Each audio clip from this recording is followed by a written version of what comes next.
देखिए तो यहाँ पर हम लोग रियल बाउंड्री और इमेजिनरी बाउंड्री की भी बात करेंगे। ये मैंने एक डायग्राम बना दिया है, रियल बाउंड्री और इमेजिनरी बाउंड्री। ये हम लोग किस में होगा मेनली, ये वाटर फ्लो वगैरह जैसे हम करते हैं, जिसमें हमारा मतलब जो वॉल्यूम होता है वो फिक्स्ड नहीं होता है। यहाँ पर हम लोग कुछ इमेजिन करते हैं। इमेजिन कैसे कर लिया कि एक हमने जो वाटर पंप लिया, ये वाटर पंप में क्या हुआ, पंप से वाटर हमारा कंटिन्यूसली इन होगा और यहाँ से कंटिन्यूसली आउट होगा। तो इसमें क्या होगा, जो वाटर आ रहा है जितना जा रहा है वो तो वैसे हमारा सेम होना चाहिए, क्योंकि जितना वो जाएगा उतना ही उसमें आ जाएगा, क्योंकि इसके बीच का जो पोर्शन है वो हमारा फिक्स्ड है, वो उतना ही वॉल्यूम तो ऑक्यूपाई कर पाएगा। अगर वो वॉल्यूम हमारा कम या ज़्यादा करता है तो बात अलग हो जाती। तो हमारा क्या होता है, मास कंजर्वेशन होता ही नहीं यहाँ पर, तो कंटिन्यूटी इक्वेशन नहीं लगती। जो कंटिन्यूटी इक्वेशन नहीं लगती तो हमारा मतलब इन चीज़ों पे एनालिसिस पूरा का पूरा अलग तरीके से करना पड़ता है। तो सही है, यहाँ पर हमारी कंटिन्यूटी इक्वेशन क्या है, अप्लाई हो रही है। जब कंटिन्यूटी इक्वेशन अप्लाई हो रही है तो यहाँ का जो मास है ना, मास कंजर्वेशन हो रहा है यहाँ पर। जब मास यहाँ पर पूरा उतना का उतना ही है तो हम लोगों को एक चीज़ ये भी तो मानना है कि वो बाउंड्री भी तो होनी चाहिए। तो बाउंड्री क्या होगा, ये देखिए यहाँ का जो बाउंड्री की बात करेंगे, ये बाउंड्री तो हमारी फिक्स्ड हो गई इस बाउंड्री में, क्योंकि इस बाउंड्री में क्या हो रहा है, ना ही ये हमारी कम हो सकती है ना ही ज़्यादा हो रही है, क्योंकि ये तो हमारे फिक्स्ड है ही। तो इसे हमको लोग क्या कहते हैं, इसे फिक्स्ड बाउंड्री और रियल बाउंड्री भी कहते हैं। अब यहाँ पर क्या होता है कि जो निकल रहा है मतलब वाटर, और जो वाटर आ रहा है वाटर, तो उसकी भी एक हम लोगों को बाउंड्री माननी पड़ती है। जो मैंने अभी क्या कहा कि हम लोग इमेजिन कर लेते हैं। जब इमेजिन हमने यहाँ पर कर ली कि हम यहाँ पर मान के चल रहे हैं कि यहाँ से जितना भी वाटर इतर गया है और यहाँ से अंदर का जितना वाटर है, हम सिर्फ उसी पे स्टडी करेंगे। जब उसी पे स्टडी करेंगे तो ये बाउंड्रीज जो होंगी वो हमारी क्या बन जाएंगी, इमेजिनरी बाउंड्री बन जाएंगी। जब इमेजिनरी बाउंड्री ये बन गई तो ये क्या होंगी, रियल बाउंड्री हो गई। तो आप लोगों को यहाँ पर दोनों चीज़ें समझ आ गई कि यहाँ पर इमेजिनरी बाउंड्री और रियल बाउंड्री में डिफरेंस था क्या। अब ये जो सिस्टम है वो सिस्टम कौन सा है, ओपन फ्लो, क्योंकि यहाँ पर वाटर क्या हो रहा है, आ रहा भी है और जा भी रहा है, मतलब इन हो रहा है और आउट हो रहा है। पर यहाँ पर जो हमारा ऊपर की जो पिस्टन वाला सिस्टम था, इसमें क्या था, वाटर आ भी मतलब यहाँ पर जो निकाय है उसमें जितना का जितना मास है वो फिक्स्ड है एक तरीके से, ना यहाँ पर हमारा फ्लो हो रहा है और ना ही यहाँ पर कुछ वो है। यहाँ जितना भी वो निकाय के अंदर था वो सारा का सारा उसमें फिक्स्ड है पहले से ऑलरेडी, बस। तो यहाँ पर ओपन सिस्टम की बात कर ली तो यहाँ पर ये क्या हो गया, हमारा फिक्स्ड रीजन हो गया। ये फिक्स्ड रीजन हो गया। अब इस फिक्स्ड रीजन को हम लोग क्या कह सकते हैं, कंट्रोल वॉल्यूम कह सकते हैं। तो देखो मैंने अभी थोड़ी देर पहले क्या कहा कि जो कंट्रोल वॉल्यूम की बात करेंगे वो कंट्रोल वॉल्यूम क्या होगा, हमारा ओपन सिस्टम में होगा। ओपन सिस्टम के लिए हम लोग बात करते हैं। वैसे आप लोग कभी कभी लोगों के मुंह से सुना होगा कि वहाँ पर बोल देते हैं, बट ऐसा नहीं होता है। कंट्रोल वॉल्यूम मेनली हम लोग सिर्फ कहाँ पर बात करेंगे, ओपन सिस्टम में। सही है, ओपन सिस्टम। और आप लोगों को क्लोज सिस्टम के बारे में अभी मैं बताने वाला हूँ, क्योंकि वो हम लोगों का अलग एक टॉपिक आने वाला है। सही, तो यहाँ पर आप लोगों को बाउंड्री के बारे में पता चल गया। बाउंड्री से पहले हम लोगों ने क्या क्या देखा था, बाउंड्री है, सराउंडिंग है, सिस्टम है। इन चीज़ों के बारे में आप लोगों को क्लियरली पता हो गया होगा। ओके, अब थोड़ी सी बात कर लेते हैं हम। सिस्टम जो होते हैं वो सिस्टम होते कितने तरीके के हैं, टाइप्स ऑफ सिस्टम। यहाँ पर तो टाइप्स ऑफ सिस्टम की बात करेंगे तो टाइप्स ऑफ सिस्टम में क्या होता है, 3 तरीके के हम लोग कंसीडर करते हैं। एक देखिए अभी मैं बात कर रहा था ओपन सिस्टम हो गया, एक क्या हो गया, क्लोज सिस्टम हो गया, क्लोज सिस्टम हो गया, और एक कौन सा होगा, isolated system. Open system, close system,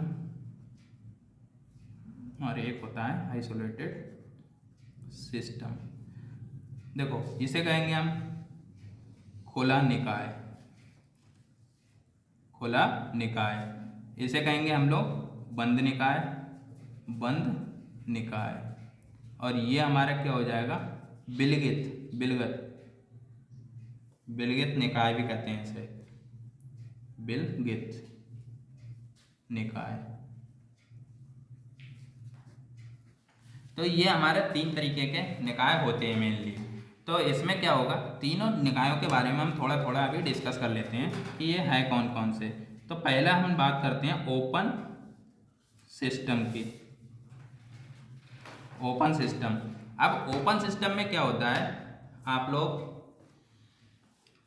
देखिए जो ओपन सिस्टम है उसमें जो बाउंड्री से एनर्जी और मास दोनों की दोनों चीज़ें क्या हो सकती हैं, ट्रांसफ़र हो सकती हैं। मतलब एनर्जी और मास दोनों की दोनों क्या हो सकते हैं, ट्रांसफ़र हो सकते हैं। तो उसे हम लोग क्या कह सकते हैं, ओपन सिस्टम। और क्लोज सिस्टम में क्या होता है, एनर्जी तो हमारी ट्रांसफ़र हो सकती है पर मास ट्रांसफ़र नहीं हो सकता, तो उसे हम लोग क्या कहेंगे, क्लोज सिस्टम। वह निकाय जिसके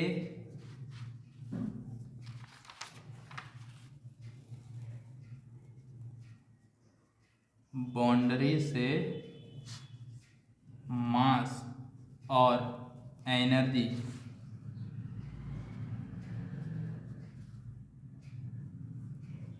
दोनों आर पार या ट्रांसफर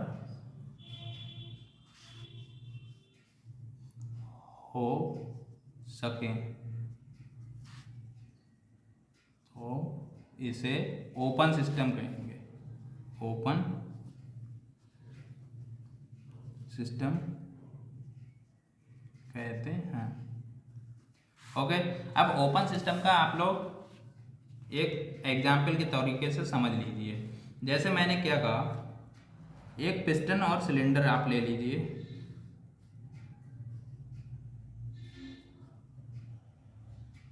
आप पिस्टन और सिलेंडर ले लीजिए, वो भी किसके साथ, बाल्व के साथ। बाल्व, पिस्टन सिलेंडर होने चाहिए, वो भी किसके साथ, बाल्व के साथ। ये आपकी पिस्टन सिलेंडर हो गई। अब यहाँ से एक जो वाल्व लगा दिया, इनलेट वाल्व और एक आउटलेट वाल्व। अब इनलेट वाल्व, ये पिस्टन हो गई, पिस्टन, और ये सिलेंडर हो गया, सिलेंडर। ये इनलेट वाल्व, इनलेट वाल्व, और ये आउटलेट, आउटलेट वाल्व। सही है, ये हमारे लोगों हमें मतलब मिला हुआ है। जब इनलेट और आउटलेट वाल्व लगे हुए हैं तो आप लोगों ने देखा होगा कि जो हमारा इंजन चलता है, तो चलते हुए इंजन में क्या होता है कि जो ऑक्सीजन बाहर से होती है वो उसके अंदर प्रवेश करती है।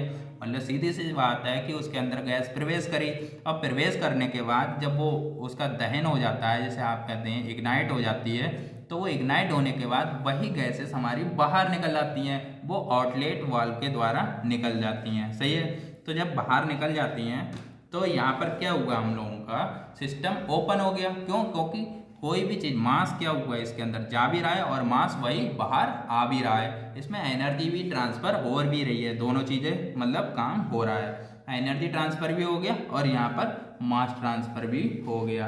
ओके, तो इसलिए इसे हमने क्या किया, ओपन सिस्टम कहा। सही। अब इसके बाद आप लोग एक काम करिए, क्लोज सिस्टम के बारे में थोड़ा और पढ़िएगा।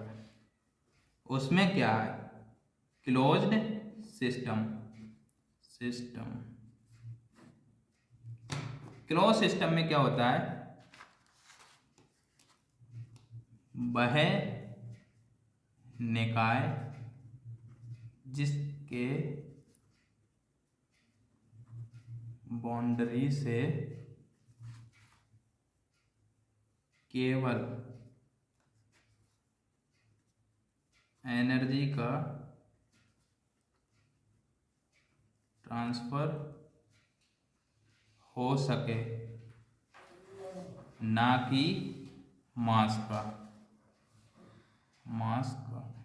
ओके। मतलब यहाँ पर क्या है, सिर्फ एक ही चीज ट्रांसफर होगी, एनर्जी, ना कि मास ट्रांसफर नहीं हो सकता क्योंकि ये हमारा क्या है, क्लोज सिस्टम। अब एक हम आपको बना के दिखा देते हैं कि यही पिस्टन सिलेंडर ले लेते हैं और उस पिस्टन सिलेंडर से क्या कर देते हैं, वाल्व हटा देते हैं, वाल्व नहीं रखते हैं।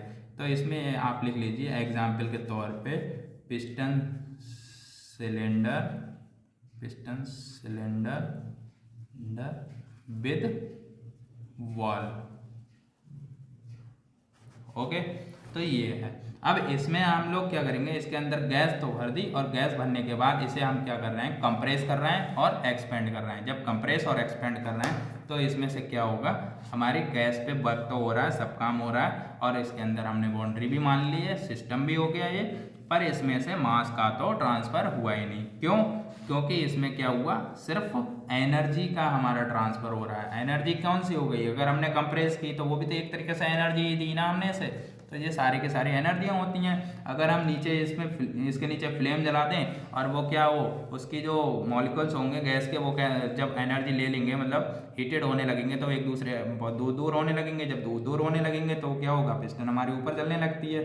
तो यहाँ पर भी क्या हुआ, एनर्जी इसने ली, जबकि मास तो हमारा लिया ही नहीं, मास तो हमारा ट्रांसफ़र हो ही नहीं रहा है। तो यहाँ पर क्या हो गया, ये हमारा क्लोज सिस्टम हो गया। दैट इज, इसका नाम लिख लीजिए आप, piston cylinder without valves. Okay, तो ये तो हमारा हो गया क्लोज सिस्टम, ओपन सिस्टम। सही है, क्लोज सिस्टम ओपन सिस्टम अच्छे से समझ में आ गया होगा आप लोगों के। अब मैं बताता हूँ आपको थोड़ा सा, यहाँ पर एक बिल्गे जिसे हम लोग कहते हैं आइसोलेटेड सिस्टम। तो आइसोलेटेड सिस्टम में क्या होता है, उस चीज के बारे में सुन लीजिए। Isolated system, okay. यहाँ पर हम लोगों को क्या करना है, आइसोलेटेड सिस्टम के बारे में पढ़ना है। तो आइसोलेटेड सिस्टम क्या होता है, वह निकाय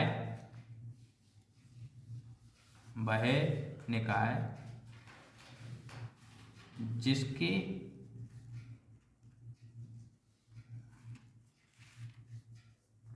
बाउंड्री से ना तो मास ट्रांसफर हो और ना ही एनर्जी, तो वो क्या हो जाएगा हमारा सिस्टम, एनर्जी। तो वह सिस्टम हमारा कौन सा कहलाता है, आइसोलेटेड सिस्टम हो जाता है। अब आइसोलेटेड सिस्टम आप समझ सकते हैं ऐसे क्या होता है कि यहाँ पर हम यूनिवर्स की बात करेंगे, तो यूनिवर्स हमारा क्या हो जाएगा, एक आइसोलेटेड सिस्टम ही है। जैसे आप यूनिवर्स, एग्जाम्पल आप लिख लीजिए, यूनिवर्स। यूनिवर्स में क्या हो रहा है, देखिए एनर्जी ना ही तो इसमें आ रही है और ना ही जा रही है। जब ना आ रही है ना जा रही है तो ये क्या बन गया, हमारा आइसोलेटेड सिस्टम बन गया। तो जितना भी जो यूनिवर्स है वो यूनिवर्स को हम लोग क्या कह देते हैं, आइसोलेटेड सिस्टम कहते हैं। ओके, ये चीज़ हमारा, ये चीज़ याद रखना, आइसोलेटेड सिस्टम। तो आज हम लोग बस इन्हीं चीज़ों के बारे में बात करते हैं। कल हम लोग इसके आगे का जो अगला टॉपिक होगा उसके बारे में डिस्कस करेंगे। आप लोग इस चैनल को आप लोग सब्सक्राइब और लाइक कर दीजिएगा, जिससे आप लोगों को पता चल जाएगा कि कौन सी वीडियो कब पड़ रही है। Okay, thank you.